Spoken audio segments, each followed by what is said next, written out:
तो एक बार क्या हुआ, साकेत और गोलोकधाम दोनों अगल बगल में ही हैं। साकेत कहो तो देवताओं की अयोध्या, गोलोकधाम कहो तो देवताओं का वृंदावन। एक बार ऐसा हुआ, भक्त कोकिल वर्णन करते हैं कि श्री यशोदा मैया और श्री कौशल्या मैया दोनों के मन में भाव आयो कि चलो आपस में मिलनी हो जाए, दोनों मिलवे को मन बना में। तो श्री साकेत धाम से राघव जी को गोद में लेकर के कौशल्या मैया गई और श्री गोलोक धाम से लाला कन्हैया को गोद में लेकर के हमारी यशोदा मैया गई। दोनों के चित्त में एक साथ भाव आया, मिलने जाएंगे। तभी बीच रास्ते में दोनों मिल गई। बोले अरे बहन, मैं तो तुमसे ही मिलवे आ रही। बोले आज मेरे मन में भी भाव उठो कि मैं आपसे मिलवे चलूं, तो मैं गोलोक धाम आ रही।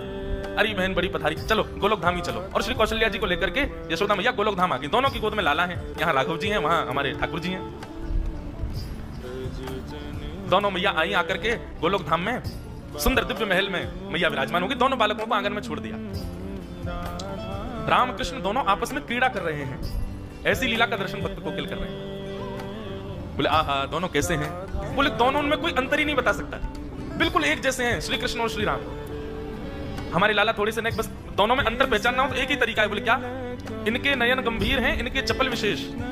बोले जब राम जी को देखोगे ना तो राम जी के नेत्रों में आपको गंभीरता दिखेगी। बस नेत्रों से ही पहचाना जा सकता है, बाकी नाक, होठ, कान, गाल, हाथ, पैर सब गदमदरा से हैं ठाकुर जी। दोनों एक जैसे हैं, बिल्कुल कोई अंतर नहीं बता सकता। बोले अंतर पहचानना हो तो बस दोनों की आंखों में देखो, जिसके नेत्र गंभीर दिख रहे हो, धीर दिख रहे हो, गहरे दिख रहे हो, समझो ये राम जी हैं। और जिसके ऐसे चपल चपल इधर घूम रहे हैं, फिर इधर, कभी इधर घूम जाए बंदर की तरह, कभी उधर कूद जाए, बोलिए ये कन्हैया है। दोनों खेल रहे थे, खेलते खेलते छोटा सा धनुष बाण था राम जी का। सो हमारे बालकृष्ण प्रभु ने, अब राम जी तो बेचारे सीधे साधे ठाकुर जी हैं, हमारे ठाकुर जी कभी उनके ऊपर चढ़ जाएं, कभी उनको घोड़ा बना दें, कभी उनकी चोटी पकड़ ले, चल मेरे घोड़े आगे करें। राम जी बेचारे भोले भाले जैसे कहें वैसे करें। इतने में ही हमारे ठाकुर जी ने उनका छोटा सा धनुष जो था वो उनसे छीन लिया। अब बेचारे राम जी ऐसे भी नहीं है कि कहीं रोने लगे हो, चीखने लगे हो, छीन बेचारे ले लियो तो ले लियो, चुपचाप देख रहे हो उन्हीं को। तभी सायंकालीन सत्र हो गया, दोनों मैयाओं की आपस में भेंट हुई, खूब बढ़िया प्रसाद पाया। अब मैया बोली, कौशल्या मैया चलो बहन अब मैं चलूं वापस, फिर कभी आऊंगी दोबारा, अब की बार आप आना साकेत। यशोदा मैया बोली अब कहाँ बताऊं, जे बंदर किसी हड्डी है मेरे लाला के अंदर, इतना ऊधमी है या कहीं ले जावे मुझको डर लगे, सब तोड़ फोड़ देवे, लेकिन फिर भी मैं आऊंगी कभी। दोनों माताएं आपस में मिल ली। अब जैसे ही वापस जाने लगी यशोदा श्री कौशल्या मैया, दोनों बालक खेल रहे हैं और धनुष बाण हाथ में लिए कौन बैठे हैं? ठाकुर जी। तो धनुष बाण देख करके कौशल्या मैया ने सोचा यही है राम जी, सोई हमारे गोपाल जी को गोद में उठा लिया और ठाकुर जी को लेकर के श्री कौशल्या मैया साकेत को जा रही और राम जी रह गए वहीं गोलोक धाम में। दोनों बालक अदला बदली हो गए। ठाकुर जी भी इतने चतुर, बोले ही नहीं रास्ता में कि मैं राम नहीं हूं, वो भी पकड़ के जा रहे, दिख के तो हूं साकेत कैसे है, या राम के सखान को मजा चखा के आऊंगा। अब यहाँ राम जी भी बेचारे चुपचाप बैठे, ना रो रहे हैं ना बोल रहे हैं कि मेरी मैया चली गई है। यशोदा मैया गोद में लेकर के घूम रही हैं। अब दोनों माताओं की स्थिति कैसी? यशोदा मैया तो पूछ रही है, बोले लाला तो कहाँ है वो, तू ऐसे गुम सुम काहे को बैठो है, ना कछु बोल रहा है, ना कछु कर रहा है, ना उछल रहा है, ना कूद रहा है, मक्खन खाएगो? अब राम जी बेचारे बोले गर्दन काहे को हिला रहा है, बोले चोना है हमको नहीं खाना है। जे कौन सी भाषा लाला, तू तो ब्रजभाषा बोले, ये तेरी ब्रजभाषा तो है ना लाला, तू बोल का रहा है? अरे वो कौशल्या को छोरा आयो राम, बातें सीखे हो क्या भाषा है? राम जी चुपचाप बैठे, अब क्या करें। और वहां स्थिति क्या है, जैसे ही ठाकुर जी पहुंचे साकेत, अब वहां तो बड़ी शिष्टाचार मर्यादा रहती है। दशरथ जी महाराज भोजन करने के लिए जब बैठते हैं तो बगल में एक छोटा आसन लगता है, छोटी चौकी पर छोटी थाली में राम जी पाते हैं। लेकिन यहाँ साकेत, यहाँ गोलोक धाम में तो नियम है कि श्री नंद बाबा की गोद में बैठ जाए ठाकुर जी और उन्हीं की थाली में से खावे, जो नंद बाबा खा रहे हो हाथ पकड़ने पहले मुंह खवाओ फिर खाइयो। यहाँ तो ऐसी लीला है। और वहां दशरथ जी ने कहा आओ राघव आइए बैठिए, प्रसाद पाते हैं साथ में मिलके। बगल पे आसन पर आकर के कौशल्या मैया ने बैठा दिया। ठाकुर जी बोले जे कहा भैया ये आसन तो मैं तो कभी बैठो ना हूं। तुरंत चढ़ गए और दशरथ जी की गोद में बैठ गए और गोद में बैठ करके वहीं बैठ गए। वहीं प्रेम, दशरथ जी को भी बड़ा प्रेम लगा।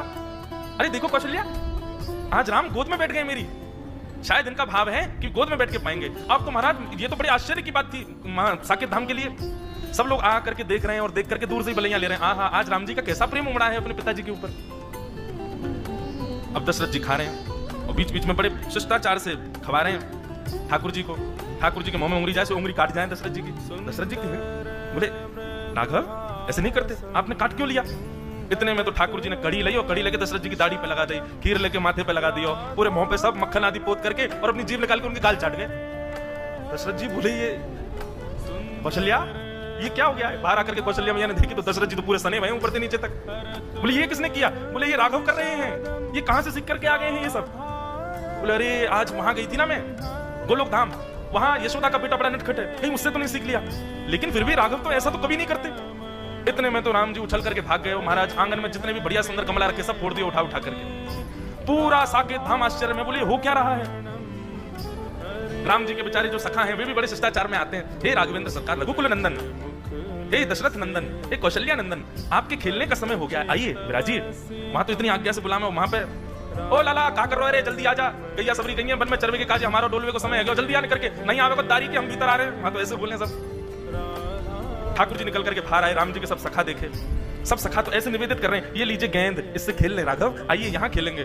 ठाकुर जी ने गेंद ली, एक दूसरे के मुड़े मारनी शुरू करी, पकड़ करके चोटी कोई को पेड़ पर चढ़ा दियो, कोई को नदी में फेंक आए, कोई के ऊपर चढ़ करके वही को घोड़ा बना दियो।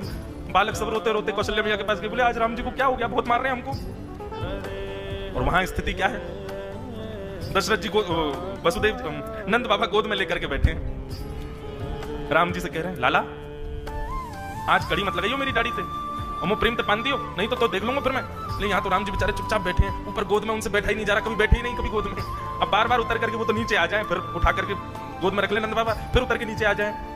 अब अपने हाथ से खिलाना, उनको अभ्यास नहीं किसी के हाथ से खाने का, अपने हाथ से खाते हैं, आकर के थाली में से अपने आप तोड़ करके पा रहे हैं। यशोदा आज चंद्रमा खाते निकलो, देखियो लाला अपने हाथ से भोजन कर रहा है। और बड़े प्रेम से कवल तोड़ते हैं, लेकर के प्रेम से पाते हैं। बोले पता नहीं क्या हो गया, जब से राम जी से मिलके आए हैं, तब से राम जी आए हैं घर पे, तब से पता ना लाला हमारा बिल्कुल शांत सा है। यहाँ ग्वाल बाल बुलाने के लिए आए, कन्हैया चल खेलवे को समय है गयो। अब राम जी बेचारे बड़े सीधे साधे हाथ जोड़ करके बाहर गए। बालक करले पकड़ ले, बोले आज बड़ो हाथ जोड़ रहा काव्य लाला, कल तेने बहुत मार लगाई, हम आज तो ना छोड़ेंगे हम। आज राम जी की बारी आ गई। सब ग्वालाओं ने खूब आनंद कराया, इतना उधम कराया महाराज, कीले कर लाए, जमुना जी में डुबाया है। राम जी बेचारे परेशान। रात्रि में बिस्तर पर बैठ करके राम जी के नेत्रों से मोटे मोटे आंसू गिर रहे हैं, और वहां कौशल्या और दशरथ जी के आंसू निकल रहे हैं। क्यों? बोले सोनी ना दे रहो लाला। रात में राम जी अपने कक्ष में सोते हैं, लेकिन ठाकुर जी तो नंद बाबा यशोदा मैया के बीच में सोए। अब जबरदस्ती कौशल्या मैया और दशरथ जी के बीच में सो गए ठाकुर जी। कौशल्या मैया दशरथ जी दोनों जैसे ही सोए तो कौशल्या मैया की चोटी और दशरथ जी की दाढ़ी पे गांठ बांध दी ठाकुर जी ने। बोले अब आनंद आवेगा। थोड़ी देर में दशरथ जी उठे तो यहाँ कौशल्या जी की चोटी खींचे, दशरथ जी की दाढ़ी खींचे, और ठाकुर जी ताली बजाए, आनंद आ गया, आनंद आ गया, आनंद आ गया। कौशल्या मैया भूली, बोले ये राम तो नहीं कर सकता। और तभी बैठा करके धीर गंभीरता से जैसे ही ठाकुर जी के मुख की ओर देखा तो कभी इधर नेत्र घुमाते हैं, कभी इधर नेत्र घुमाते हैं, कभी नीचे देखते हैं, कभी कहीं देखते हैं। अचानक से कौशल्या मैया ने कह करके पुकारा, कृष्ण। जैसे ही कृष्ण कहा तुरंत ठाकुर जी बोले, हाँ मैया।